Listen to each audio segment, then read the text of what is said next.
Okay, so this is going to have to be really quick. I'm down to really my last hour of my last day in D.C. I'm here next to the Capitol building, but I'm going here to the Library of Congress. And I've kind of piddled around, and well, they're going to close in about a half an hour. So I got to get over there quick. I'm going to save all of the history. You can look at it on your own. It's the largest library in the world, and I'm going to shut this off and get through security, and make this lightning fast trip through the Library of Congress.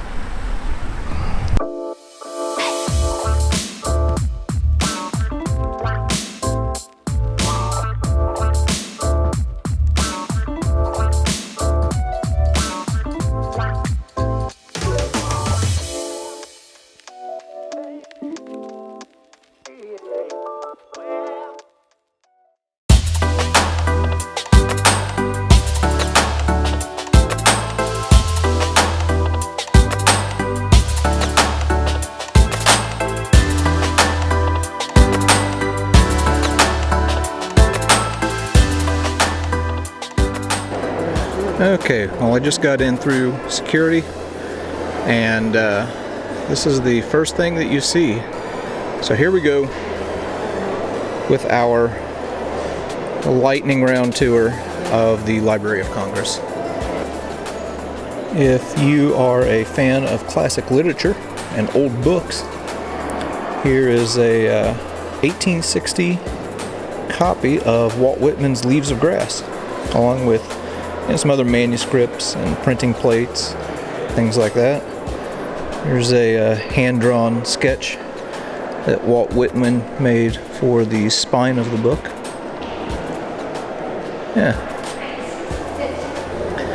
One of the revolutions in communication was the Gutenberg printing press. And here is an original Gutenberg Bible. Those aren't pieces of paper, those are pieces of animal parchment that's printed on. Remember that we saw the very cool. Well, looks like I won't be going in there.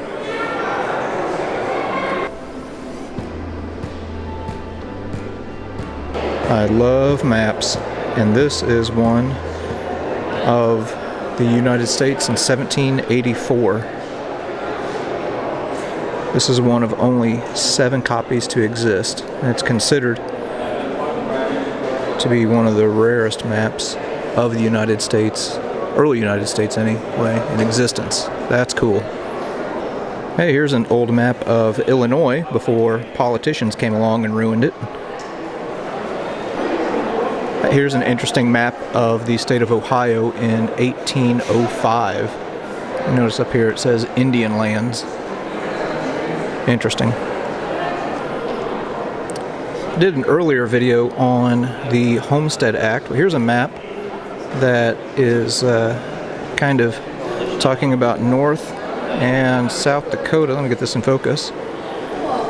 And encouraging people to move out there. It says the land of free homes. This is from 1889. Look at this one, South Dakota. It says coming into the Union 400,000 strong. So this is kind of celebrating the statehood of South Dakota, I guess. I wonder what in the heck is going on over there. There's a bunch of people. Oh, see the main reading room. Well, heck yeah, we'll go see that.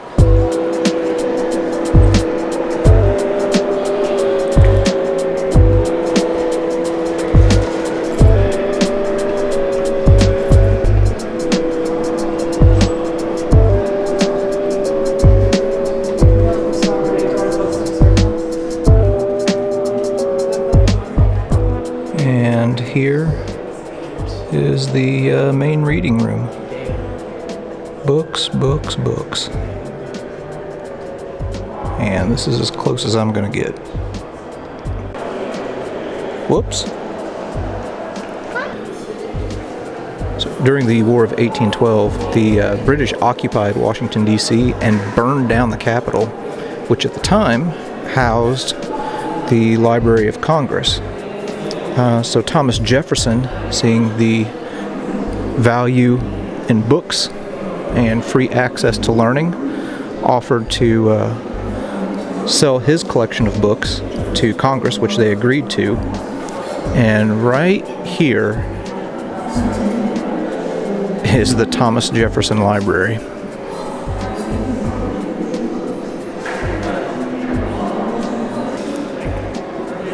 Wow, this really is cool to know that these were once in Thomas Jefferson's library. Wow.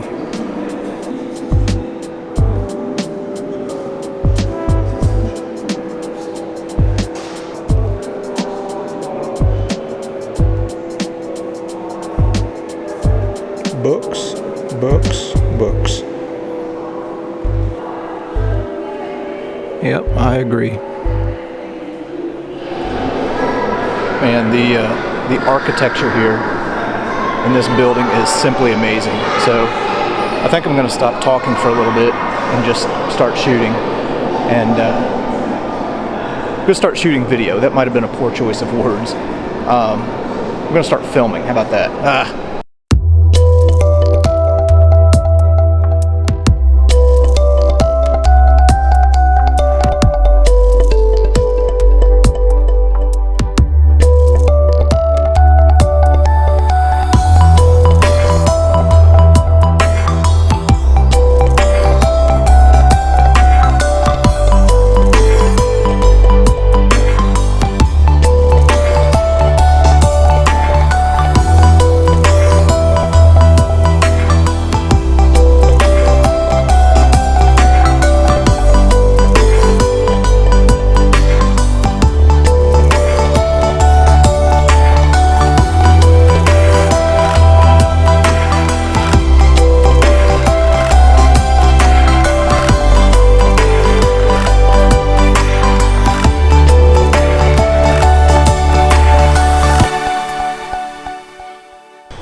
Okay, well, last day, last stop in Washington D.C. and made it through the entire Library of Congress in a half an hour. So I am taking a little bit of a break before I head back to my hotel. But that was pretty much a snapshot. This and the past few videos, quick snapshot of Washington D.C. Like I said in the very first video, for somebody that is a fan of history, pretty much a history lover's smorgasbord. So if you ever have a chance to get out to DC, it is worth the trip, but schedule plenty of time because there's a lot to see.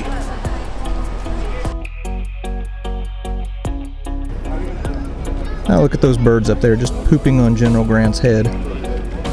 That's not even cool.